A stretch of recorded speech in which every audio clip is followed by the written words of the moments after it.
নমস্কার, আমি ফাল্গুনি। আজকে কি বানাতে চলেছি বলো তো? আজকে একটা সুন্দর কাঠগোলাপের খোপার কাটা বানাবো। একটা দিদিভাইয়ের অর্ডার, বললো একটা খোপার কাটা বানিয়ে দিতে কাঠগোলাপের। তাই শুরু করলাম, তাই তোমাদের সাথে একটু শেয়ার করলাম আমি কীভাবে বানাচ্ছি।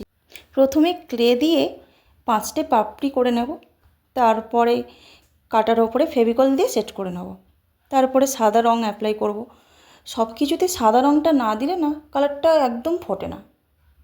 আমি চেষ্টা করি অন্য কালার করার আগে আমি সাদা কালারটা করে নিই, যাতে ব্রাইট লাগে দেখতে। কালারটা পিঙ্কের ওপর রাখতে বললো, তাই পিঙ্কের ওপরেই কাঠগোলাপের কালারটা আমি করেছি।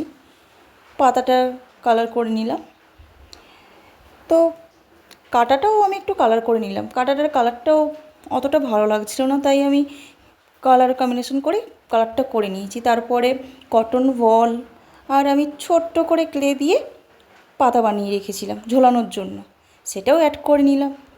তো অবশেষে আমার খোপার কাটা হয়ে গেল। তোমাদের জানিও কেমন হয়েছে আমার খোপার কাটাটা।